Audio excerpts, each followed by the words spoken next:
Salam sejahtera dan salam Malaysia Madani. Saya Bebe Elinio Ana Luis, pengacara TVPSS SMK Brigade untuk episod kali ini. Rakan setugas saya, Vanessa, juga akan berkongsi tentang sambutan Tahun Baru Cina. Pada tahun ini, Tahun Baru Cina akan disambut pada 29 Januari. Untuk liputan kali ini, kami akan berkongsi tentang aktiviti sempena Tahun Baru Cina yang dianjurkan oleh Panitia Bahasa Cina serta sejarah menarik tentang zodiak Cina iaitu Sheng Xiang. Kaum Cina menggunakan kalender lunar untuk mengira tarikh perayaan tahunan mereka. Ini bermakna tarikh sambutan Tahun Baru Cina setiap tahun adalah berbeza dan biasanya akan disambut pada akhir Januari ke bulan Februari setiap tahun. Terdapat legenda yang dikaitkan dengan perayaan Tahun Baru Cina dan menjelaskan perayaan ini dikaitkan dengan warna merah, tanggalong kertas dan mercun. Tahun Baru Cina akan berlangsung selama 15 hari dan berakhir pada tarikh bulan purnama, iaitu Pesta Tanglong atau lebih dikenali sebagai perayaan Cap Goh Mei di Malaysia. Aktiviti pada Tahun Baru Cina ini selalunya meliputi aktiviti ziarah menziarahi rakan-rakan dan ahli keluarga, serta mempunyai beberapa tradisi istimewa yang bertujuan untuk membawa nasib baik untuk tahun itu seperti pemberian angpau, hiasan berwarna merah, memakai baju baru, memberi limau mandarin, tarian singa dan banyak juadah tradisional dan kuih-muih istimewa yang akan dihidangkan.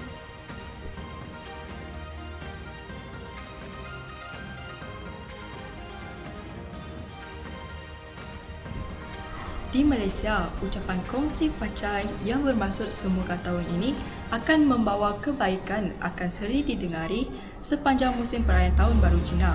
Masyarakat Malaysia akan menziarahi satu sama lain dan aktiviti yang ditunggu-tunggu ialah pemberian ampau, hamper dan limau mandarin sebagai tanda membawa tuah buat kaum Cina.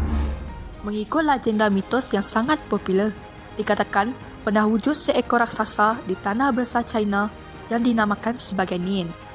Nian tinggal di dasar laut tetapi akan keluar dari dasar laut ke atas darat dan berjalan di kampung berhampiran sekitar masa Tahun Baru yang juga dikenali sebagai akhir tahun lunar.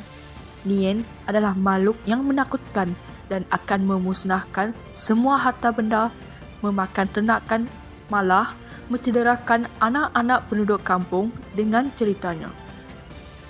Oleh kerana penduduk kampung berasa sangat takut dan berisiko, mereka akan berundur ke pegunungan berhampiran untuk bersembunyi sekitar masa Nian akan tampil ke atas darat untuk membuat onar.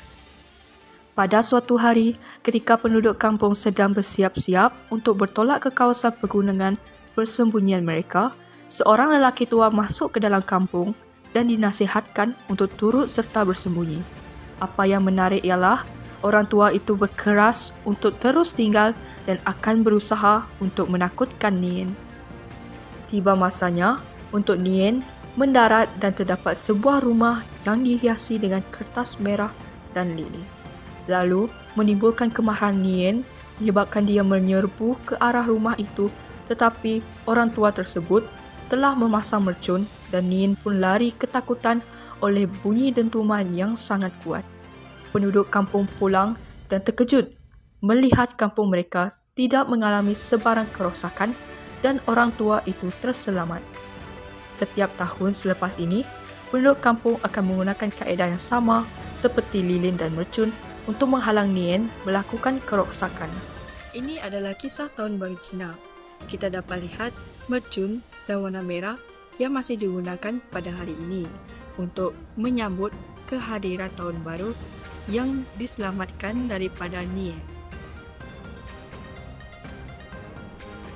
Seterusnya, saya akan menjelaskan beberapa informasi berkenaan dengan Sheng Xiang ataupun yang dikenali sebagai zodiak Cina. Kalender zodiak Cina berbeza daripada kalender Gregorian kerana terdiri daripada kitaran 12 tahun dan setiap tahun dinamakan sempena haiwan.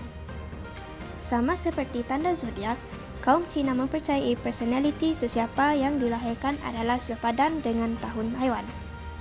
Mereka percaya setiap individu akan berkongsi ciri-ciri tertentu dengan haiwan tersebut.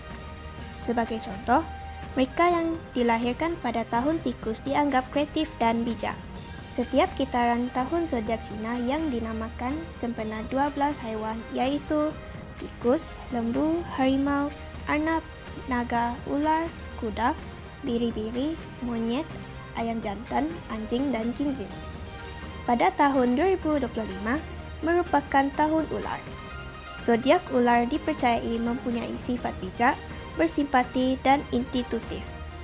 Tetapi, zodiak ular juga mempunyai sifat cemburu, sia-sia, dan materialistik.